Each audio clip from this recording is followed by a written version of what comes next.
Welcome back to Looking at History. Today we're going to see part 4 of Andrew Choong's brilliant presentation on HMS Cressy.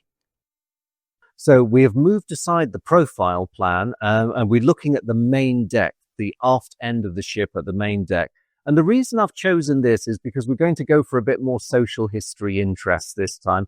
This is where traditionally in the Royal Navy, the commanding and senior officers of the ship are housed. So you have the very large cabins right astern for the most senior officers. And then as they decrease in seniority, you can see the cabins get progressively smaller until you almost abruptly pass out of officer country. And then you can start to get the accommodation for the men, effectively the rank and file sailors when you're at sea. And if you go far enough forward, you end up with those poor unfortunates who are in many ways the lowest form of life, the stokers. Not a fun job to have on board ship, and arguably the worst accommodation as well. So we are now looking at the arrangements at the aft end of the main deck of the ship. So this is the first continuous deck that's completely sheltered from the weather by decks above it. And so it's the ideal place to start building cabins for your senior officers. So over here, you can see a series of really quite large rooms. And that's the captain's day cabin.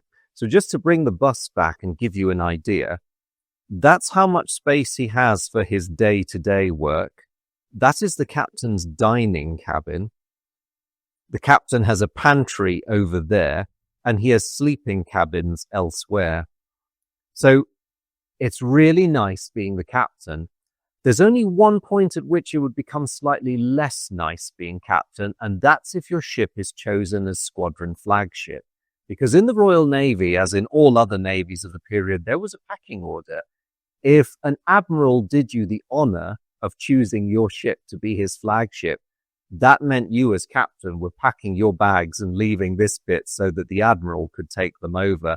And if the admiral brought a staff with him, it was even worse, because some of your junior officers in these much smaller cabins would have to find themselves cramming in to make room.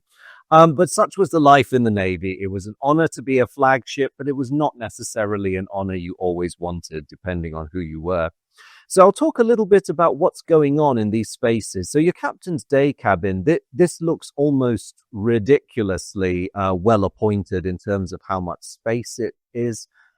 This cabin would have been beautifully appointed. We're talking wood paneling, portraits, lovely dressers with beautiful crockery sets.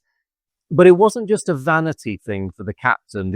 A very important role for ships like this was to be ambassadors for their owning nation. And the expectation was that a large, impressive cruiser like this would be the one you send to foreign ports to reassure your allies and frighten your potential enemies. And a big part of that is inviting local dignitaries onto the ship. So although it is very nice being captain and getting to have all this to yourself, there's a reason why the table is so big in his dining cabin, because he is the host. He has to put on parties for visiting sultans, prime ministers, foreign admirals, the works. And so that space is his, but it's also not entirely his own. But it is very comfortable. As you can see, he's got a stove in each room. He has his own pantry for his own food supplies. His secretaries and his junior officers are nearby, so he has all that backup too. So by contrast to the huge living space we've just left for the captain, let's look at cabin number 3. And it's numbered rather than assigned because at this stage, the officers' cabins had not been divvied up to anyone in particular. So it's very small compared to what we've just seen. You do have a porthole for light and air. You have a bed place. You have a chest of drawers. You have a wash stand, and you have your writing table. And you have a metal shelf running just above the entrance to your cabin so you can keep your books and your equipment like your telescope or your sextant or whatever you'd like to keep up there. And the bed place would have drawers under it as well. So it wasn't horrendous, but it was somewhat lacking in space. And the other thing is, as an officer, you sometimes suffer for your rank because unlike the men who would have slept in hammocks, you've got a fixed bed space that is bolted down. And of course, when you're at the end of a ship and you're in bad weather, your ship is going to be doing that. And If you're in a hammock, it's great. You can just go with the flow and you're actually rocked to sleep, if anything. But if you're a poor guy clinging to your bed place, you're going to be feeling fairly green at best by the next morning. The other thing that's noticeable for those of us who are used to modern ships is no toilets in the cabins. There were toilets on the ship, but you had to go quite some distance to get to your nearest one. And to be fair, the same was true for the captain, unless he had to sneak out. He did have a balcony, so if things were terrible, then, he had that option. I don't know how many of them actually did. And then as we move forward, you find the cabins begin to peter out, and they start to turn into accommodation for the men. As it was in Nelson's day with some of the men, you quite literally have mess table positions built around the guns. So they eat and sleep with their guns in much the same way they did a century before. So you see arms racks here in the corridor. This is another throwback to the days of the Age of Sail. So in the Victorian period, the Royal Navy was really, really good at amphibious operations. They did it a lot. The Royal Marines, every ship had a complement of Royal Marines. They would be well practiced at this. And when necessary, sailors armed themselves for boarding actions or shore operations. This was fairly routine stuff.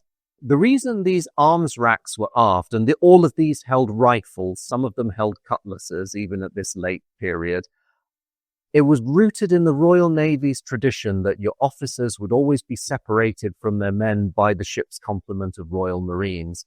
And on the off chance that your men might be thinking mutinous thoughts, the Marines were there not just to protect the ship and facilitate its operations, but also to protect the officers in the event of trouble. And of course, you want your small arms to be concentrated aft and under the control of the officers. So although there were spaces further forward where there were rifle racks and cutlass racks, the vast majority of them would be back here in officer country. Right. So here we are looking at one of the 6-inch gun casemates. Now these were double-storied arrangements on the ship, so there'd always be an upper gun and a lower gun. And as you can see from the plan, they're very heavily armored on the faces, and they are protected to their rear as well, but somewhat thinner armor at the back. What I really love about these spaces is there's a direct throwback to the Age of Sail here. You can see a table, and that's a collapsing mess table, and there was room and there were hooks within the casemate for the men to sling their hammocks.